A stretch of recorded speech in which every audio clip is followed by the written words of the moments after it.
Good morning and welcome everybody. Welcome to another Kerfuffle webinar. I am absolutely delighted, overjoyed, ecstatic to have my long-term friend and, well, actually, business enemy, although we weren't really ever enemies, were we?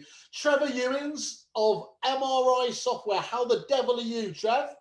I'm extremely well, not too bad at all. I don't think I've ever positioned myself as anyone's enemy, really. But no, I thought, how to win friends and influence people. That was my little the nemesis a few times, but that's it. That was my little clickbait kind of thing to throw out there. Trev, obviously, loads of people know you. You've been around as like the bad penny, like my good self. You've been around for years. Do you want to just give us just a brief background about yourself, and obviously then just give an overview of what MRI is for those people that haven't come across the business before? Sure, yeah. I mean, I'm 52 years old.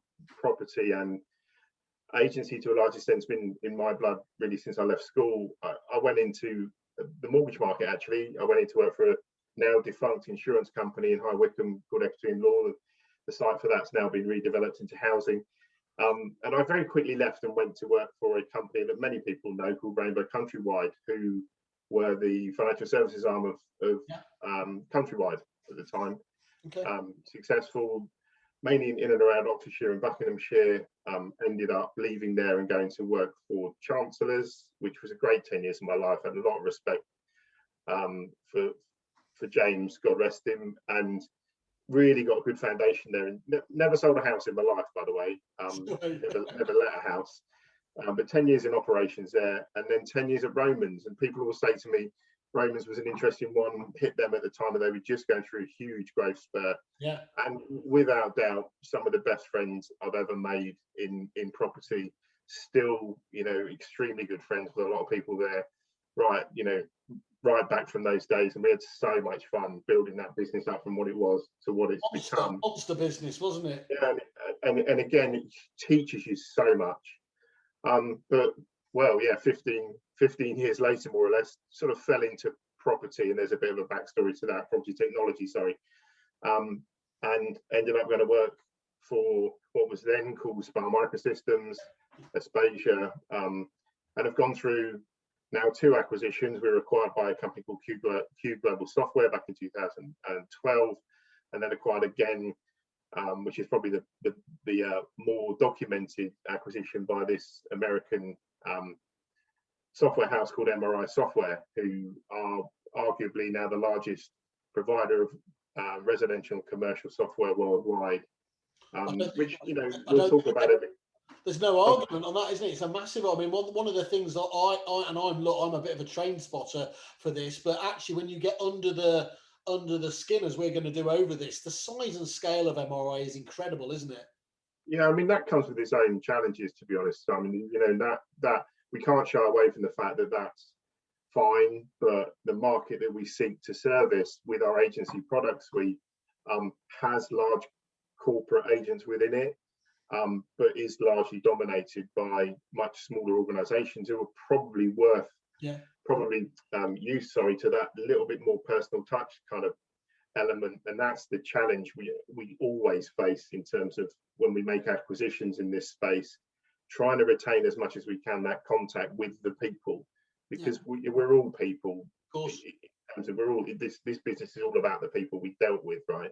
Yeah, and you've been a big proponent of that over the years, haven't you?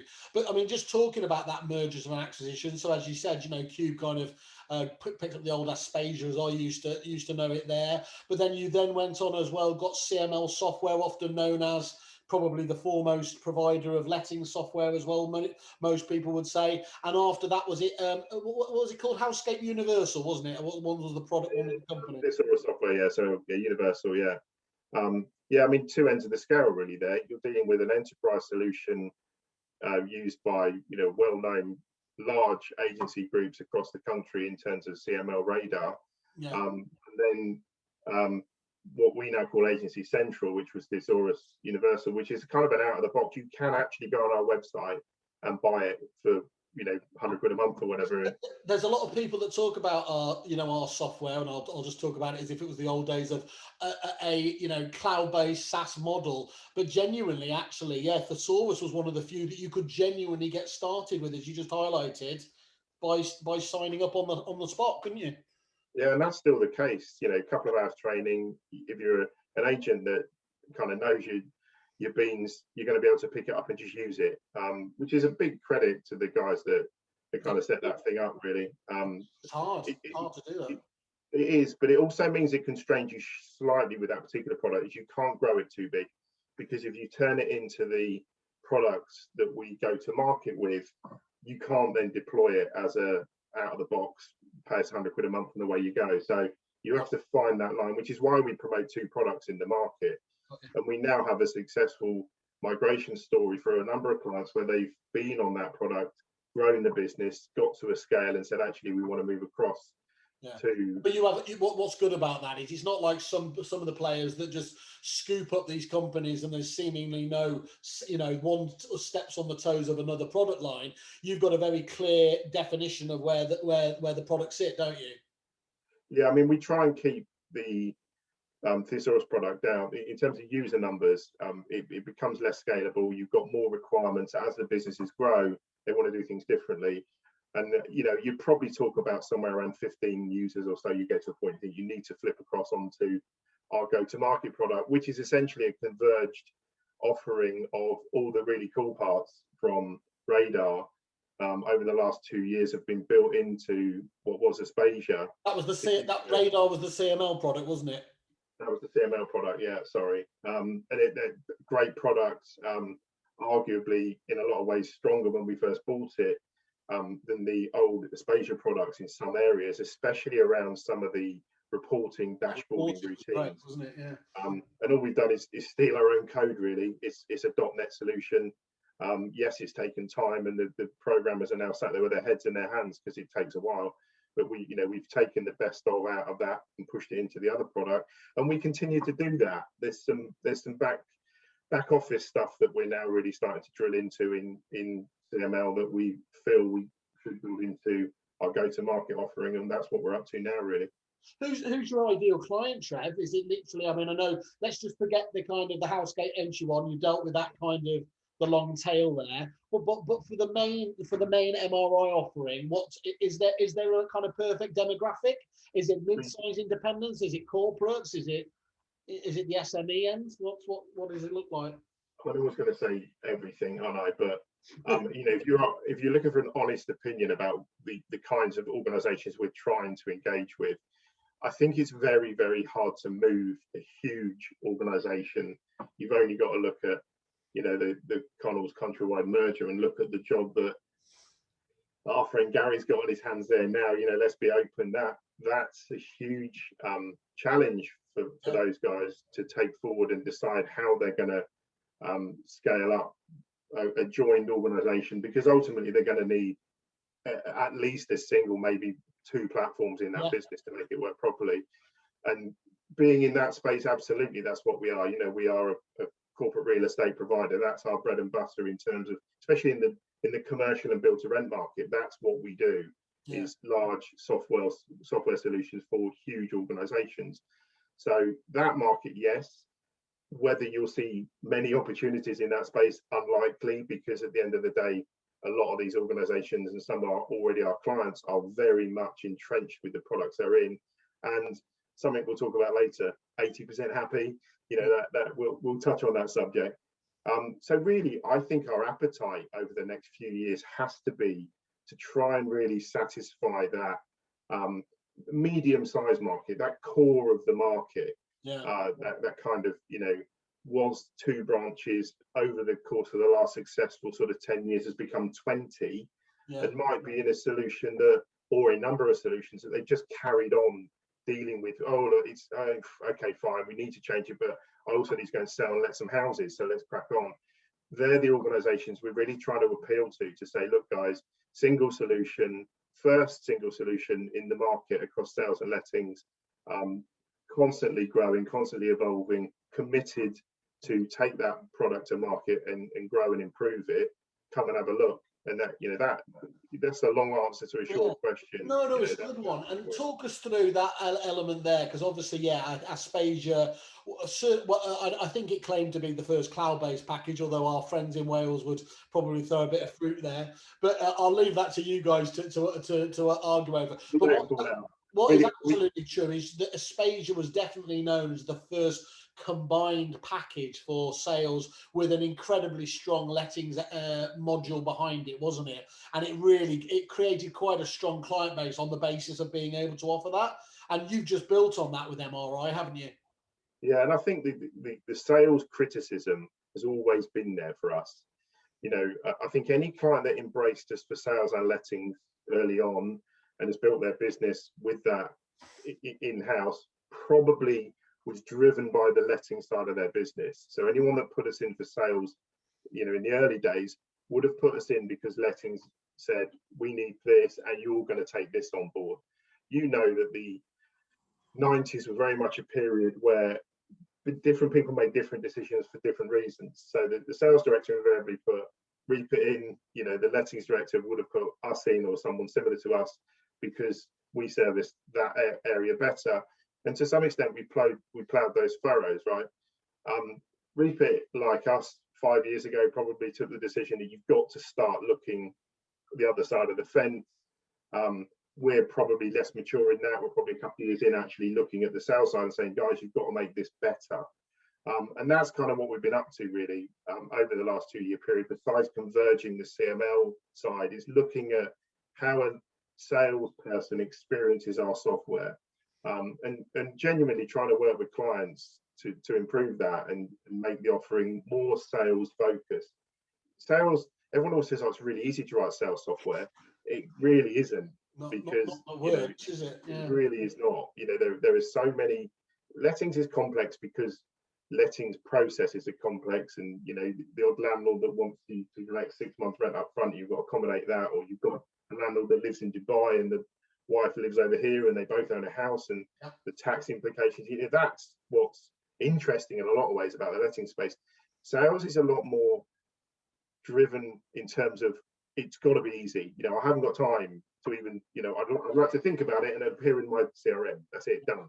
Because I'm busy. And yet the CRMs famously are the source of truth, aren't they? They are the main driver for the contacts going into the business. So you need to make it easy to get often a lot of information in there, because otherwise you can't do all the really clever, sexy stuff like reporting, referrals.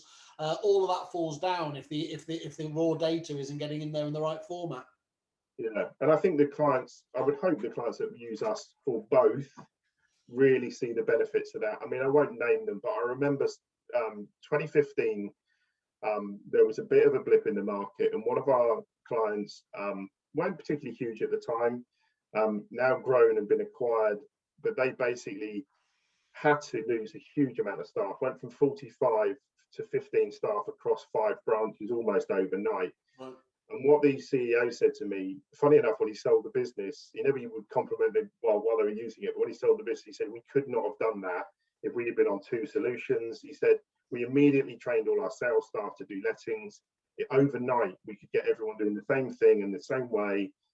They grew again really quickly. They went straight back up to double that number of staff almost within a year. And so you'd have a better idea of this because you've been doing this part of it longer than me. But I almost used to steal a living on the consultancy side of things, going into an agent's business, and they'd say, look at our tech stack. What would you suggest?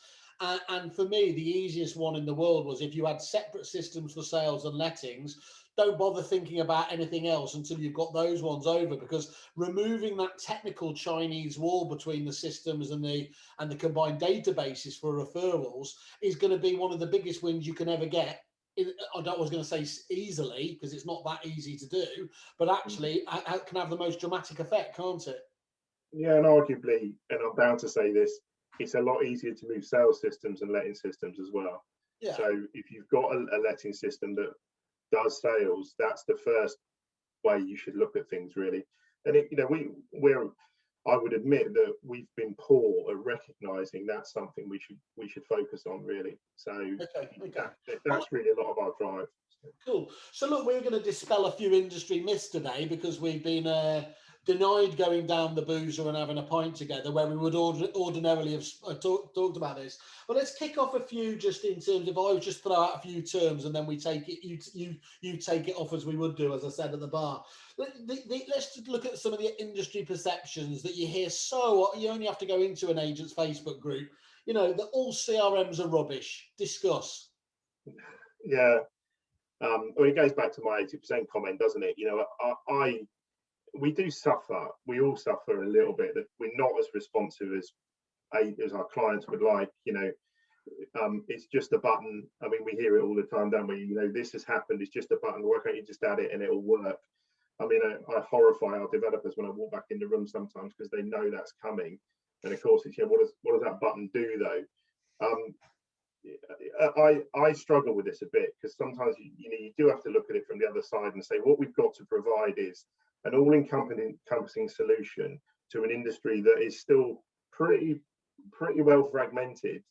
We deliver our solutions to agents in the same town in a different way completely, because they want to use the system differently to the guy down the road, because that's their unique selling point, and it's got to work for me that way, because that's how I work and he doesn't, and that's why I get a bit more market share in my mind, because the software works that way. So having something that is essentially, able to deliver everything that every agent wants in what is quite a rapidly evolving market as well, and we'll talk about partners a bit, but that kind of requirement to have everything that the agency market sees in the market, all the shiny and all the cool stuff. I need all that now, but your software's out of date and it's old and it's it's archaic, and it's like, okay, but we are the core source of information within your business, and certain elements of what you've done are far more important, or what you want done, so are far more important than the color of magenta that your homepage is, and yet sometimes that becomes the single biggest issue. That's and we have had people basically who've been with us a long time who have, to my mind, moved on for all the wrong reasons. And I also think sometimes the agents that engage with us in a structured, understanding, measured way are the ones that we're the most successful with. So the ones that come to us and say, you will do this tomorrow, otherwise I'm going to go. Unfortunately, that happens, and but the ones that come to us and say, look, I've got this idea, it'd be quite nice if we could discuss it, that stuff like that invariably can end up in roadmap, because you think, yeah, that all makes a lot of sense, and then we just perceive to be no, we just say no all the time. And when I look at what we have developed and what we are developing, I think all of that comes from stuff where agents have said it really needs to do it that way. Outside of compliance, that's what we rely on, is that kind of feedback from agents. And the short answer to your question is, I think they think we just don't listen, whereas actually we do. We're probably terrible at communicating back that we are listening and this is what's coming. The amount of times I've been on upgrade calls or calls with agents where they've expressed dissatisfaction, and you show them stuff and they go, oh, I didn't realize that. And of course, the problem is we can only communicate it so many times. We'll send it out on update lists, we'll send videos out, we'll say, this is cool stuff we've done, but really, but sending it via email these days as well, isn't it? You're fighting against an inbox that is getting 200 emails a day, isn't it? So even though and they want someone to come and sit in front of them and show them. I get that. The difficulty with that is, one, obviously the middle of what we're in now, but that's one area, but also having that kind of ability to have someone come and sit in front of you and show you is really hard to do, because you need 1,000 people driving around the country showing people new software. So but you do have quite a hands-on relationship with your clients though, don't you, in terms of, I mean, I know we're in the middle of lockdown and everything else now, but you would ordinarily be seeing clients, wouldn't you? Personally, agency's my baby, and I don't make any secret of the fact that, you know, it's the one area that I probably concentrate on the most.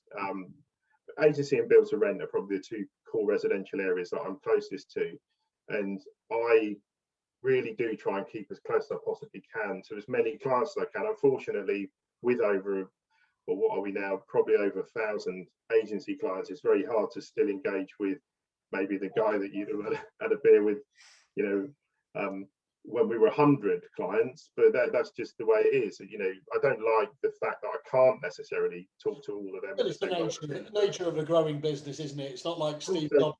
Steve Jobs couldn't see everyone who bought an iPad, could he? Yeah, I wouldn't put myself in that category, but yeah, I know what you mean. I mean, and sadly, you know, you're the same as me. You get to catch up with a lot of these people at trade shows and so on, and that's just not there at the moment, is it? But it'll come back. So, well, we've got a virus update, vaccination. Quick story. I don't know if I'm allowed sort of segues, but I haven't had my thing through yet to say, you know, come and get your vaccination. So I'm still waiting on that, but I'm only a couple of years away from it. And I made some inquiries because a friend of mine said you might get it for being clinically obese. And I'm like, oh, thanks, okay. So I looked into it. Just love friends. I love it. I just quickly, sorry, I know it's a segue. I did my BMI. Apparently, I'm not. I'm just obese, not clinically obese. So, well, there you are. We're filming this on a Friday afternoon. There's what a way to end the week. yeah. So I don't qualify yet. Probably in a couple of weeks. I've never thought of you as morbid, anyway, my friend. You've always been cheerfully obese. Can you be cheerfully obese? That's what I am. Yeah. So, okay, yeah. Well, Christ, you could divert a conversation better than I can. Let's deal with that challenge you spoke about before, which is a very real issue, I find, especially with the large organisation, that, you know, there's 80% of the functionality there. Just talk us through what that kind of means to you in terms of a challenge, and I'll give my thought after.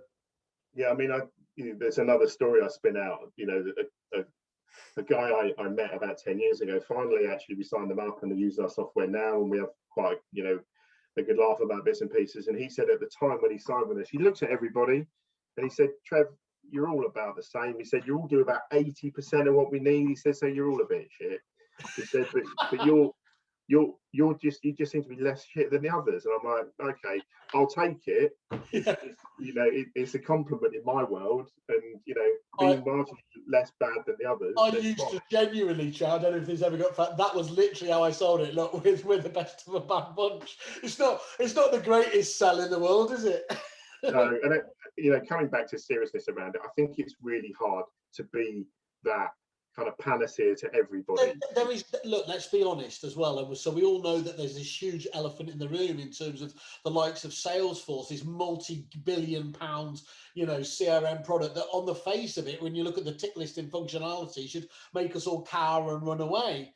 But you know, you've still got to use it. You've got to implement it. You've got to customize it, and all of these things stop you getting in the way. And if a system like Salesforce can't be that just Lord of the Rings geeky again, one system to rule them all package, then none can they? I mean, I agree with you completely. We use Salesforce across the business. It's huge in our organisation. Yeah. I have no concept of what it must cost us to run Salesforce across the business, and it drives people mad. Yes. And yeah, it is our single source of truth, and it does work very well for the business, and you know, it's our core tool within the business. But I wouldn't even put it as 80% there.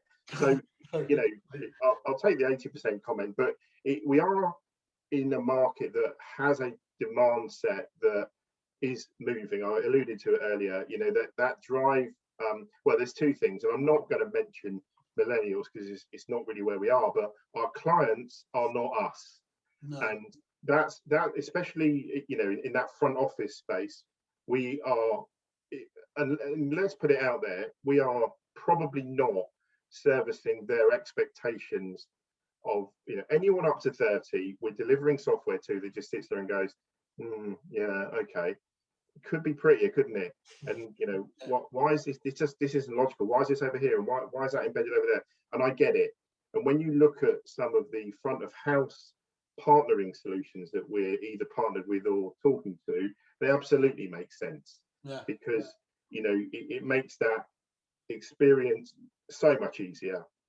I'm on my mobile. You know, you can use our products on the mobile, that's fine. But I'm doing everything on that. It's all automated. You know, my appointments just happen, and the world's a great place. And you know, the criticism we get in that 20% is, well, why don't you just do that? Well, I'll tell you why we don't do some of it, because when we turn that kind of thing on, when we trial it, people don't like it, because, you know, classic example, auto appointments. So people say, oh, you should just make an appointment with diary. Yeah, good luck. We wrote all that kind of technology years ago. And the users kicked back because they didn't like it happening. It was causing all kinds of issues. So you know, you can come up with, that's a classic case, you can come up with a very slick, easy technical solution, but then you come up against the realities of diary management in an estate agency, don't you? Yeah. I mean, I remember doing it, and it was a London agent, one of the London, we turned on with it, and of course, and we tried to be clever with it, but it forgot about the fact that London grinds to a halt all the time. So you know, some of these softwares now, I've seen some of the clever stuff around monitoring traffic movements and stuff like that. So, and I do get all that, but that initial book something straight in your diary, you know, for the sake of an extra click to say either accepts it or don't, you're better off not allowing direct access into your CRM.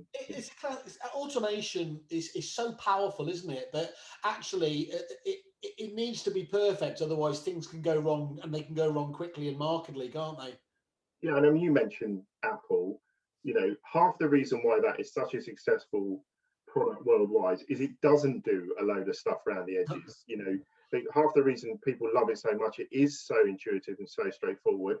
But you know, the techies of the world will use an Android because they're able to do stuff around the edges. Peter Knight, 90 was on one of the groups yesterday. I was on with him, and he was talking about, look, I love my Apple devices. I probably use 10% of the functionality, but the bit he wants to use, he can use easily and simply, isn't it? And that is the key, and that's the challenge. So one thing I'd say to you then, Trev, is if we're working on the basis that, you know, that people, these quite high demand, let's say, clients are only going to get 80%, what is the solution, or what needs to be the message? Do they need to drop their expectations? Because writing your own software never really works, does it? I mean, you can count literally on not even one hand the amount of people who've made that work. Yeah, we could. I mean, actually, in sales there are some success stories, but certainly in lettings, there's a graveyard of people who've tried to do that. Because again, that's an argument you always get: is, oh, I could write this myself, you know. I've had that a few times, which is fine. They have the perception that there'll be a big upfront investment, but then it'll be tiny and go, well, when does that expectations gap and you know, the spinning plate of death end? It doesn't, does it? Never tails off. No, I think that, you know, this tech's never going to replace good agents. So, and that's the first thing we've got to get over is, you know, the agent is always the center of this. So what we're trying to do with the tech is make that agent's life better, not be a pain in the ass, not be something they look at and think, oh, it just doesn't work. You know, we're trying to improve either processes or ability to access information or ability to engage with clients. They've got to be the core things that we have to deliver and improve on as we go forward. And to some extent, we do have to turn to some of the partner solutions that we see in the market. I mean, part of the reason our tie-up with Fixflow is so successful is we recognize that what Rajiv does there, we've got that functionality in the system, but it will never really do it the way that he's written it, because he took a number of pinch points. Specialized in a niche, hasn't he? You know, Christian at Depository, great idea. You know, why wouldn't that work? I was going to ask you about this, is because, you know, that sort of we were talking about before, just seconds ago, that the age of the expectation that one provider will do it all is pretty much dead. Do you think that is because of a large degree now you can go, you know, to use a phrase, down the kind of the app route and let those people who specialize and do it best, when it's done right, and I know you've got a very strong integrations platform in the way that you do it, it can fit into the platform as if it was part of the system anyway, can't it? Yeah, I mean, I think that's a really valid point.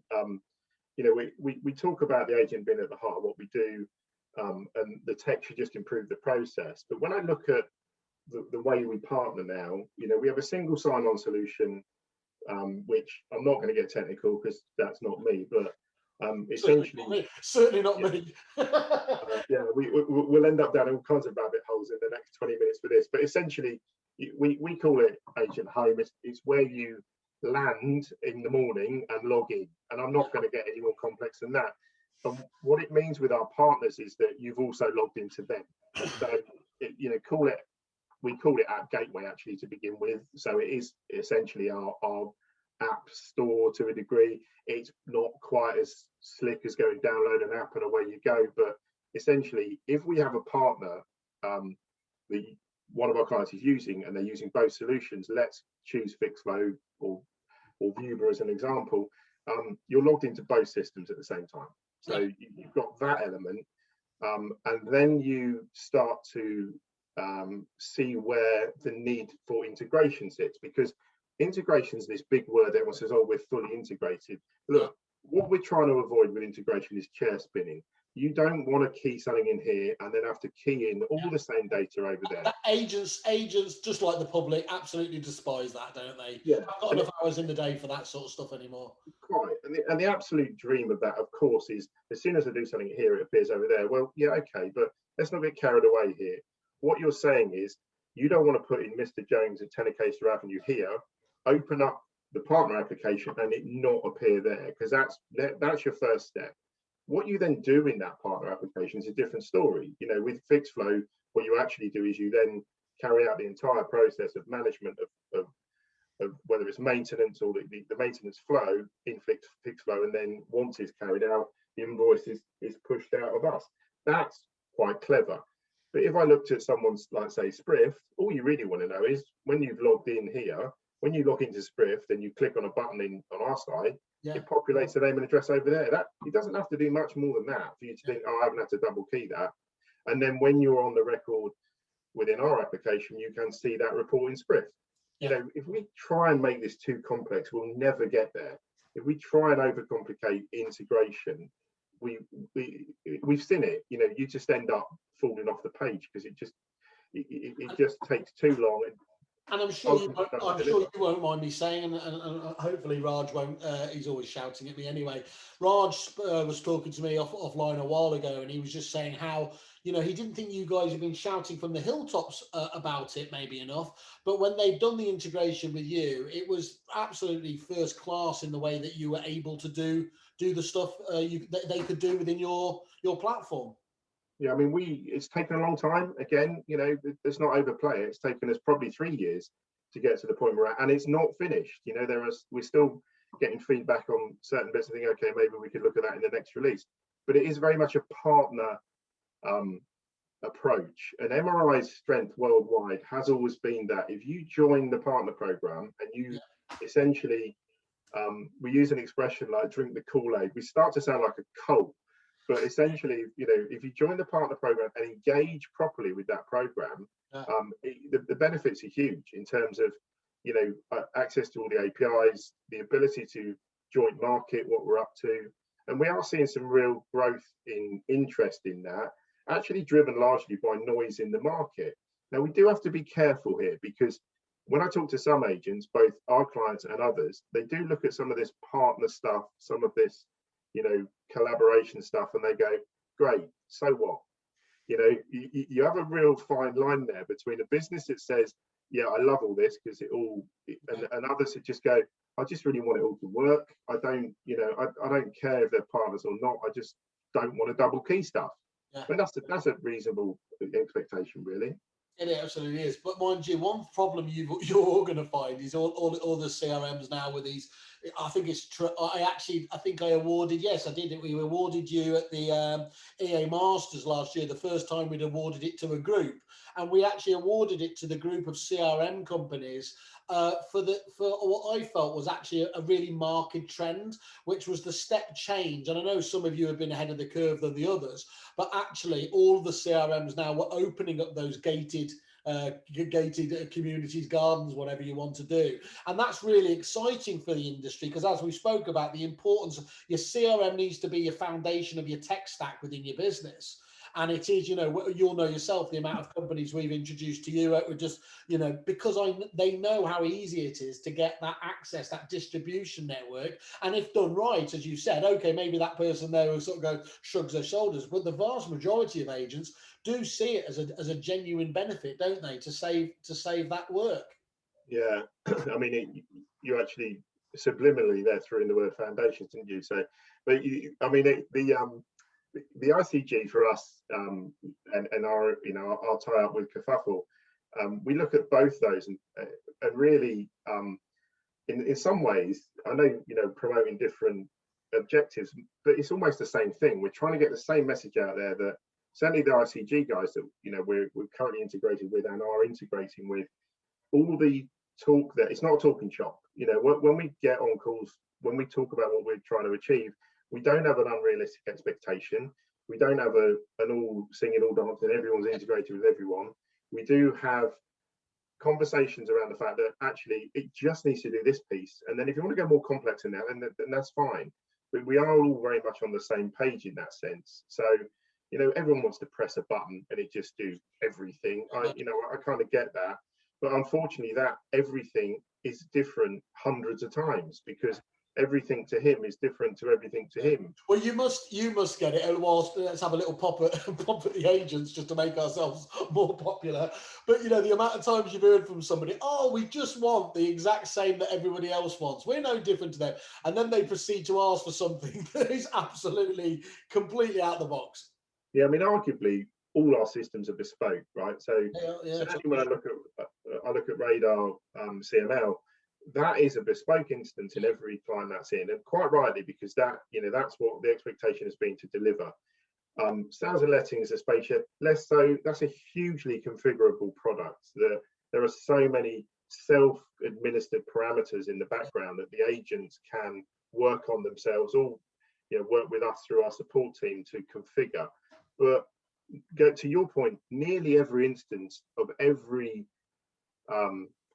delivery of that product we've got out there is bespoke, because that's what the expectation is. You know, on a Thursday, I don't want it to send that email, so it needs to not send it on a Thursday. So. And that's how you differentiate. And that's why it never really matters whether you've got two agents using the same package back to back, because they can literally reflect the way they do business with the very best CRM systems to work around the way they work, rather than, you know, being quite rigid. And you mentioned there, configuration is the key word, isn't it? There's a couple of different ways, but as you said, all of it is bespoking. You're either doing it via configuration, where there are options to customize the software, or you're going in and doing obviously hard-coded bespoke development. Now, clearly, that's the one you don't want to get involved with, because that can drag down all your dev resource, can't it? But the more you can layer in that complexity and that sophistication with configuration options, the more you're going to deliver to a greater degree of clients. Yeah, I mean, it's hard because, you know, you always get that, okay, configure it yourself. Well, you know, I'm not a technical person. Can you do it for me? Yeah, we can, but, you know, that's consultancy. Therefore, there's a charge. Well, you've sold me software that I have to pay for after the event, and you think yes and no. You know, I think sometimes if we can make it easy, we do, and sometimes it just can't be made easy, and it does require bespoke work. And you know, that's when we work closely with the agents that have that level of engagement with us, that understand that's the only way really you'll get stuff done. And you can't do it with everybody, and not everybody can do it that way, because they just want the software to work on a day-to-day basis. So as I say, ideally we'd all like to push one button, but we are trying to satisfy the very diverse needs, and as I say, almost writing a bespoke instance for nearly all. We caused ourselves this problem, Simon. You know, you and I are all guilty of going to those trade shows, and our peers in the market have all caused ourselves this issue where we've all said, yeah, I'm sure we can get it to do that. You know, trundle back into the office and said, we'll sign up this agent with 10 offices if we get it to do that. Now, it does that, but it also means that for someone else it can't do that. Therefore, you've got to turn it off for that person. And the problem is, as well, is when they, you know, one of the oldest, I'm going to say tricks in the book is, but one of the most powerful things can be obviously through your own existing clients and advocates. And at those shows, quite often, one of the things that agents get the most out of is talking to other agents. You can call it a water cooler moment, although it's normally a whatever a lager cooler moment is, Yeah. and asking what their opinion, let's say, of an MRI is. Now, your problem comes back with an expectation level, because if they were to speak to one of your very happy clients and they said, oh, look, it's absolutely fantastic, works perfectly for us, and they managed to customize it, that instantly the prospective client thinks that can be then just customized no matter what. And it might just have been that the software more closely reflected the way that the existing client works, but straight away they've got this expectation level that it's totally customizable, which of course nothing is in the world, is there? No, and I think it's a really interesting point around how you engage with those clients, and you can't talk to everybody. You know, we focus quite heavily on net promoter scores, and we send out questionnaires whenever we close a support job, or when we've done a project and we delivered it. But we send out 6 monthly NPS scores to our client base, and we try and hit them at the right level with the right people. And the variance, even within organisations, for those, we've just had one back, funny enough, where one particular person gave us an absolute flat no, 0, rubbish. You know, you're too slow to respond. You particular piece of functionality, you know, yeah, it doesn't work. Blah blah blah. Anyway, I won't go into it. The MD of that company scored us 10 and said, "Yeah, great." And isn't it that's our fault, right? We've got to deal with that. You know, he said we're fine. Yeah. And that's what we've got to deal with. It does also just show the multifaceted nature. If you're selling a widget in this industry, does what it says on the tin kind of thing, it's very easy, isn't it? But because CRM has so many different elements and so many job roles and functions there, that a principal of the business who might be happy clappy, he might be getting his reports that he likes, so he's entirely happy with it. Whereas somebody in the property management department who perceives they can't do a particular works order or something like that, that's in there effectively. So you know, you have to be, you have to be a hero across the board, don't you? And that's very, very difficult. Yeah, and I do find sometimes it will depend what day you catch people on as well. So, you know, and that's down to us, right? We've got to get better. And we talked a lot about agents and the market and stuff like that. We are not good in a lot of areas, right? And I think it's important that you go out there with that kind of politician moment where you say, we have to hold our hands up.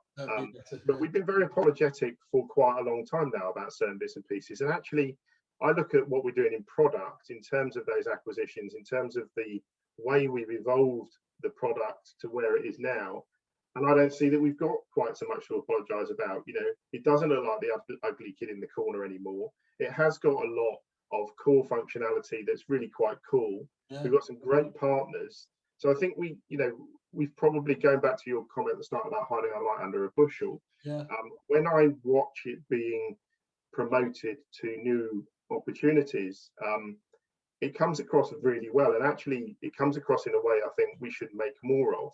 Yeah, I've seen it, and I'll be lucky enough to sit in with some of our consultancy clients who obviously have looked at your stuff, and that is very, very clear. And these are leading agents who are seeing this, and I think being genuinely surprised that there was this industry's best kept secret out there, isn't it? I think one of the challenges in obviously doing it is we kind of self-deprecate ourselves a little bit too much, don't we? You know, we are probably, you are one of the most honest people I know, and most people say they know in the industry, but actually it's almost like, because there's this that you know, you will open yourself up to be a little bit vulnerable there, is actually we don't do the opposite, which is shout about that very British thing. We don't shout about our triumphs as much, do we? No, I also don't think we're very good at engaging bizarrely with our own client base.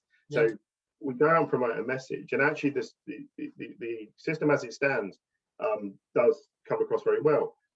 We talk to our existing client base, who we're about half of them have now transferred across onto the latest release, and it's really interesting sometimes where they just go, well, I can't move because that bit's not there, or that bit's in the wrong place. And bear in mind, this is an upgrade, so this isn't a new system. This is the same system, but for some functions we're saying, well, you know, you click there and you're back in the old system. Well, I don't want to click there, I want it to be in the current system and work in the same way. Some bits, it's the classic one. They want change without change. Well, the interesting ones are the ones where we've done stuff because it genuinely is, you know, a move forward. And people have said, that we don't do that, and that's going to cause us massive issues across the business. And you know, these are big companies, so we have to go away and fix it. But we don't necessarily roll it back to what it was, but we definitely have to. You don't appreciate the different way people work, right? So you might have a conversation with someone about, well, he does it that way and it's just straightforward because it's better. And then they'll say to you, yeah, but this is how I work. And they show you and you think, yeah, the new way is going to cause you loads of problems. So you have to revisit that. That's the whole point of feedback, really. How do you get better at that then, Trev? Is that via focus groups? Is that by getting it out to a pool of clients first to essentially test it before it goes live? It's quite interesting. I mean, we've actually tried to run a lot of this upgrade through the pandemic. Unfortunately, we've had to do it because we want to get it out there. And some early adopters would have had challenges. What I think they would have seen though, because we did in-house testing and we did some non-live testing with a few agents. They had test sites to look at, but it's not until you're using it, if you like, in anger, where you really start to see, oh, actually, I hadn't picked up on that. That might be a bit of a problem. And clients genuinely coming back and saying, look, this needs changing. What I would hope the feedback you'd get would be that we were very quick to move on that and actually deal with their specific requirements and get it changed in a lot of ways. There's a couple of firms, decent sized firms, that we upgraded over Christmas where we had to work really hard to change bits and pieces to get it as they wanted it. And it has actually now, I think, they'd be very much protagonists for what we've done with them. But it's not easy to get large firms who've done things a certain way for a long time to move. And then, of course, the thought of them then not doing it through an upgrade process and deciding to go elsewhere is terrifying, because it just wouldn't be right for them to do. They need to try and go with us on that journey, if you like. They need to stick with you on that journey as well, not least because of all that inherited knowledge and IP over the last best part of 3 decades going into it. But I mean, I don't know if you can give any context on this, Trev, or whether you need to come back on it, but do you have any idea how many in the resi space, how many sort of managed properties your combined clients look after? Because it's going to be hundreds and hundreds of thousands, isn't it? Well, it's definitely in the hundreds of thousands. I could pull a number out of the air and I'll tell you what, and then we'll re-edit it back in. Yeah. I mean, we know. Again, it depends what application you're talking about as well, because we go across different applications. We have, we don't talk about market dominance because we don't talk about market dominance. Because so what? But certainly in agency, we're not as big as you might think. We probably capture we reckon about 10 to 12% of the agency market in terms of number of offices. Zoopla are obviously by far the biggest. In the letting space, it's probably slightly skewed more that we manage more tenancies than 10%. We probably manage about, I would put somewhere around 250,000 tenancies within our agency application. I mean, you've got some massive blue chip names in there, haven't you? And again, to keep those ones happy and to keep them happy over the course of, these are, touch wood and all that, but these are clients for life who have been literally, they've met. The thing about software in particular, I don't think we ever choose any package with the intention of changing, willy-nilly. But CRM itself is like you put your roots down, don't you? Really, you want to make a choice, and if possible, not change at all. Yeah, and I'm hoping that we're in a bit of a phase now where the people we spoke about earlier, the guys that maybe are on 2 applications or are on an application that isn't really evolving and moving forward. We are a large organisation, but we have a huge focus on the residential sales and lettings market. We need to give some assurance to our existing client base and anyone that's thinking about coming towards us is that we're in this. We're VC owned, but the VC have just committed another journey with us in terms of more investment in the space. This is MRI space. This is what they do. Is property management software. Sorry, we skipped past it at the beginning again, though, isn't it? Am I right in thinking is it over 2,000 people in the organisation? Yeah, it's around 2,000 now. There's a new deal that's just been announced. We bought another company in the corporate real estate space. So what, 20,000 clients, and when you go back to these numbers, that's just a behemoth, isn't it? In terms of, you know, that must be, you know, you talk about the journey there. Whether, look, I'm not pretending all 2,000 of those are focused on the UK resi part of it, and that'd be wrong to say so. But what that does give you is, what this is a company that is going to be going places, isn't it? If it puts those people to work effectively there, that's very difficult for people to keep up with. Well, it's interesting actually. What we haven't really spoken about, and we're running out of time a bit, I guess, but yeah, we haven't talked about the social market. So, you know, we own two of the largest applications in that market.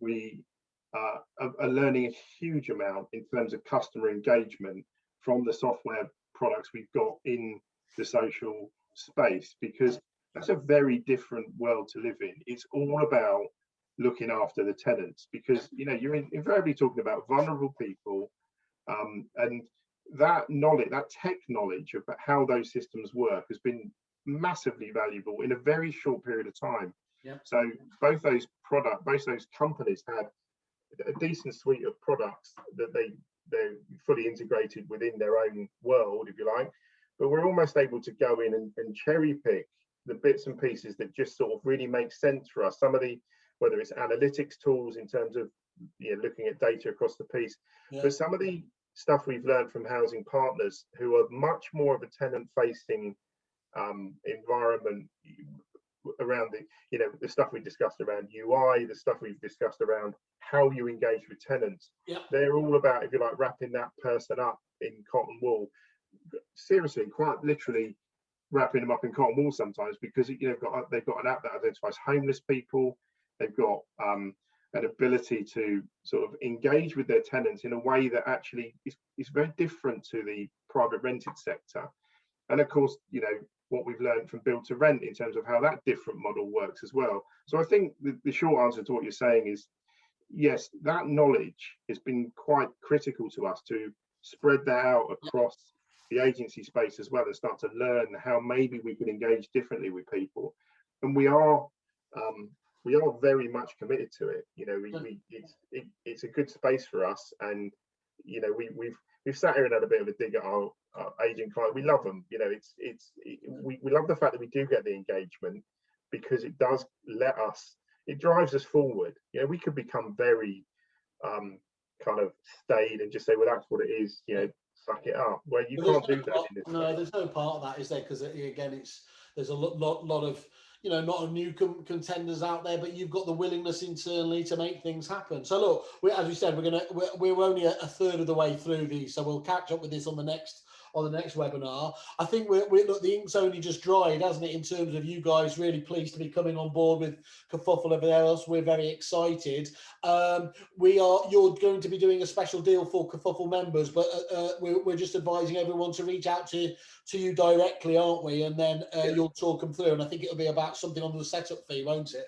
Yeah, I mean, this is a very quick last pitch, if you like. A lot of the criticism around the software pieces is that it's a SaaS solution, but you know, you've got upfront fees. There are upfront fees, you know, with everything you do, I would say, but it was probably the area that we stumbled the most on, is in terms of having that upfront piece, and that's the bit we're happy to discuss with people, definitely. Yeah.